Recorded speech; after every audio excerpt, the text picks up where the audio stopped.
বাবা, এই ভারী বালতিকে আমি উঁচু করতে পারি? ধুর, পারছি না। আরে এই এই অর্পিতা অর্পিতা, তুই পানি নিচ্ছিস কেন? আর সে মহিলা কোনে গেছে? ভাইয়া, ভাবি হচ্ছে ওই যে সামনে বসে আছে। কি? ও বসে থেকে তোরে দিয়ে পানি নিয়ে আসছে? ভাবি একটু বললো নিয়ে যাইতে, এই জন্য নিয়ে যাচ্ছিলাম। তুই রোজা আছিস না? হ্যাঁ, রোজা তো আছি। তুই রোজা আছিস ও জানে, তারপরেও তোরে এই কাজ করতে গেলো কেন? এখন ভাবি বললো করতে, এই জন্য করতেছি। দাঁড়া, আমি দেখতেছি। তুই রাখ, পানি যায় রাখ, যা তুই ঘরে যা। আচ্ছা ঠিক আছে। ওর কত বড় সাহস, ও আমার বোনের দিয়ে পানি নিচ্ছে। ওই মহিলা, এই জায়গায় বসে বসে আমার বোনদের দিয়ে পানি নেওয়া হচ্ছে? ওরে দিয়ে তো আমি কোনো কাজ করানি, ওরে খালি বলিস একটু পানিটা এনে দিতি। কাজ করাচ্ছ না? আমি তো এসে দেখলাম বড় এক বালতি নিয়ে পানি নিয়ে আসতেছে, উঁচু করতে পারছে না, আবার ও রয়েছে রোজা। আমি ওরে বললাম, ও তো আমারে বললো যে ও পারবে না। ওই, তোর কোনো কমন সেন্স নেই? একে তো রমজান মাস, ও ছোট মানুষ, ও রোজা রয়েছে, ওর দিয়ে বালতি আনলেও পারে? তো ও একটু কাজটা শিখবে না? কয়দিন পরেই তোর পরের ঘরে যাওয়া লাগবে না। ও কাজ করবে তা তোরে নিয়ে আসি কি হচ্ছি? তোরকে মুখ দেখাতে নিয়ে আইছি? আমি তো ওরে সবসময় কাজ করতে বলি না, ও যখন একটু পারি না কাজ টুকটাক তখন ওরে বলি। তুই বলবি কেন? তোর এত বড় সাহস দেশে কেটা? তুই আমার বোন রে কাজের কথা বলিস? তুমি পারলে ওরে যে শুনে দেখো যে আমি ওরে কোনো কাজের কথা বলি কিনা। শুনবার না তো কি করবানে? এই অর্পিতা, এদিকে আয় তো। আসছি। কি হয়েছে ভাইয়া, বলো।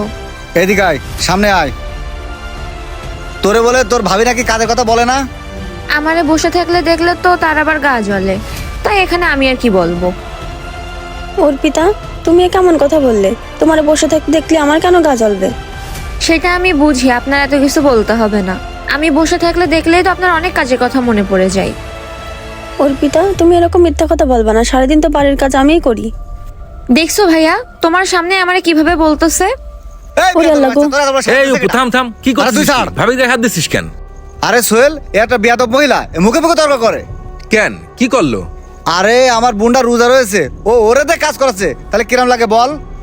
আচ্ছা বুঝলাম। তা অপু, অর্পিতারও তো বয়স হইছে, ওরও তো কয়দিন পরে বিয়ে দিয়া লাগবে, তো ওর কি কাজ কাম করা লাগবে না? কাজ কাম সে শিখবে, কোনো সমস্যা নেই, কিন্তু আমার বউ ওরে অর্ডার দিয়ে কাজ করাবে কেন? দেখ অপু, আমি প্রায় প্রায় দেখেছি তুই ভাবির সাথে এরকম ব্যবহার করিস। আমি আগে মনে করতাম হয়তো ভাবির কোনো সমস্যা আছে, এই জন্য তুই ভাবির গায়ে হাত তুলতে যাস, কিন্তু আজকের যে ঘটনাটা ঘটেছে সে তো আমি দেখেছি। তাহলে কি হয়েছে শোন। কিরে অর্পিতা, কি করতেছিস? তেমন কিছু না, একটু ফোন চালাচ্ছি।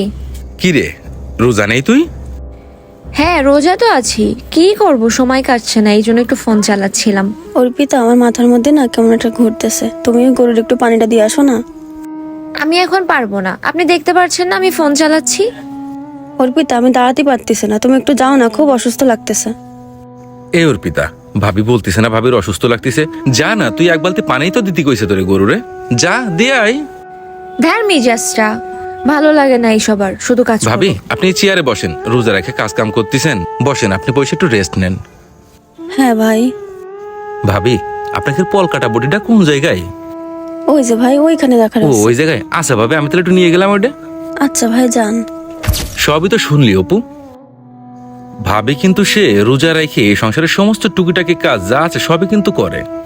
আর তুই যে অর্পিতার কথা বলতেছিস রোজা রেখেও কাজ করতে পারবে না, অপু একদিন কি তার অন্যর ঘরে যাওয়া লাগবে না? সেই জায়গা যায় তার কি বাড়ির কাজ করা লাগবে না, রোজা রাখা লাগবে না? যদি সেই অবস্থানে যায় ভাবের মতো এরকম পরিস্থিতি অর্পিতার পড়া লাগে, তখন তোর কাছে কেমন লাগবে একবার চিন্তা করে দেখতো। তাই বলে কি অপু, তোর বোনের যেমন কষ্ট হয় অন্যরও কিন্তু ঠিক তেমনই কষ্ট হয়, ঠিক আছে? শোন অপু, সেও কিন্তু রক্ত মাংসে গড়া মানুষ, সে কিন্তু তোর পরিবারের জন্যই পরিশ্রম করে, তাই বলে কি তার কষ্টের মূল্য দেওয়া শেখ, বুঝতে পারছিস ভাই? ঝামেলা করিস না।